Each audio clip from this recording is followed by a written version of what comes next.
Deep folds divide the neck, chest, and legs, giving the animal the appearance of wearing armor. From a distance, very little seems capable of troubling it. But the rhino keeps moving one ear. A quick flick, then another. The skin behind the jaw tightens. A ripple travels across the shoulder. Something small is hidden inside the folds. Hard ticks. They sit where the plates of skin meet. Behind the ears, under the jaw, along the neck, across the shoulder. Some are no larger than dark grains against the gray hide. Others have remained attached long enough to swell. Their oval bodies rise above the skin. Their mouth parts remain buried beneath the surface. The rhino cannot pick them out one by one. Its horn can push through dense grass. Its feet can carry more than 2,000 kilograms across soft ground. But neither strength nor size offers much precision. The animal turns toward a rough tree. It presses one side of its neck against the bark, then pushes harder. Dry mud breaks from the skin. Dust falls into the grass. For several seconds, the rubbing changes the pressure inside the folds.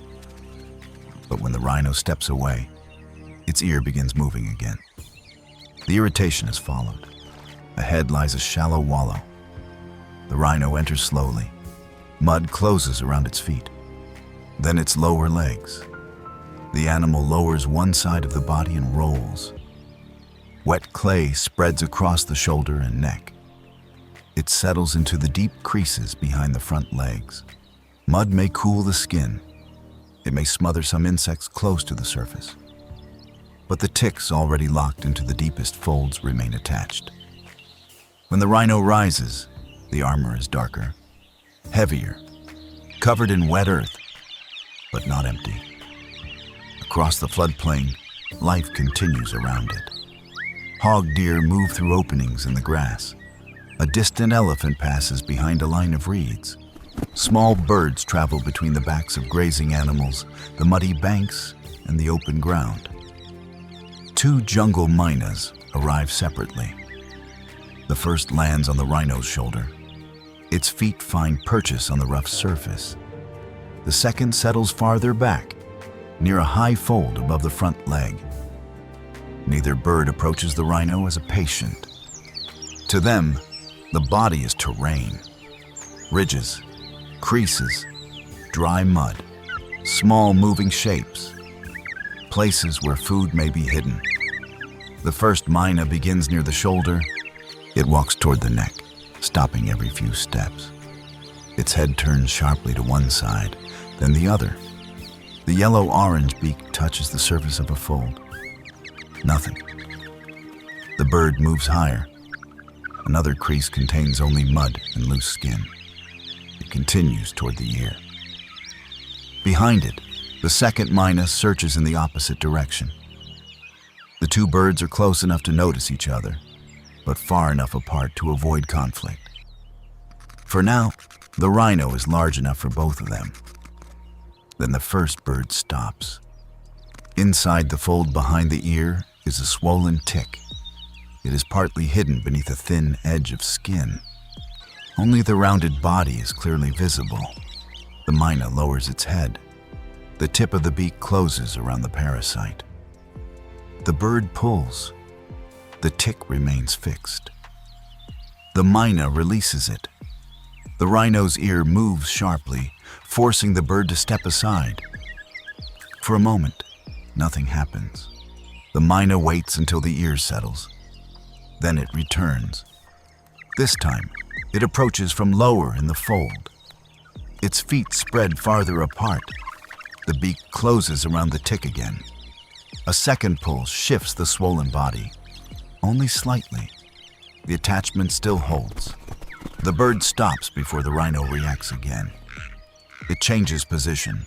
One foot presses against a raised ridge of skin. The other braces near the base of the ear. The myna leans backward. The tick begins to lift. The skin around it tightens, then relaxes. The bird pulls once more. The parasite comes free. For an instant, the Myna stands alone with the tick held across its beak. But movement on the shoulder has already changed. The second bird has seen the meal. It closes the distance in 2 quick hops. The first Myna turns away. Too late. The second beak catches the opposite side of the tick. Now the parasite hangs between them. The first bird pulls toward the ear. The second pulls toward the shoulder. Their wings open just enough to steady their bodies. Neither bird attacks with full force. This is not a battle for territory. It is a brief argument over something small enough to swallow. The rhino flicks its ear. Both birds adjust. One jumps onto the next fold, the other follows. The tick remains between their beaks. Then a stronger ripple passes through the rhino's neck. The folds shift beneath their feet. The birds separate immediately. One lands lower on the shoulder. The other moves higher, close to the ear. Only one still holds the tick. The winner swallows. The other bird watches for no more than a second. Then it turns back toward the skin. Another fold lies open nearby. Inside it are smaller ticks. Not as large, not as easy to see, but still food. The search begins again. The first Myna returns to the area behind the ear. The second works along the shoulder. Their earlier conflict leaves no lasting pause. The rhino continues walking. Its body carries both the irritation and the opportunity. One bird removes a small tick from the neck. Another probes beneath a line of dried mud.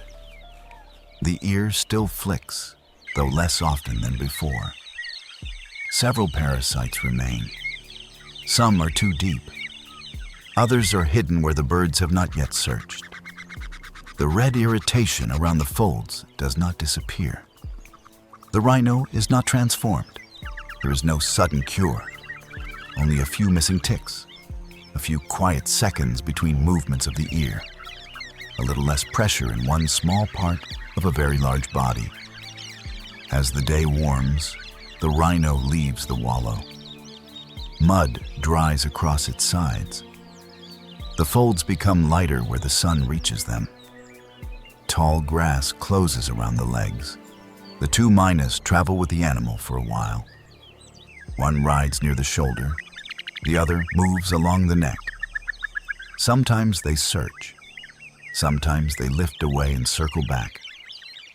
Their connection to the rhino lasts only as long as the body continues to offer food.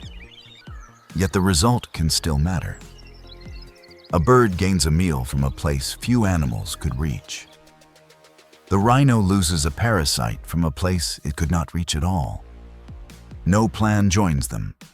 No loyalty holds them together. Only the meeting of 2 different needs on the same piece of living ground. By late afternoon, the floodplain turns gold. The rhino moves between the reeds, its single horn catching the last light. The mynas remains small against the enormous curve of its back. But size is not the only form of advantage. The rhino has weight, armor, strength.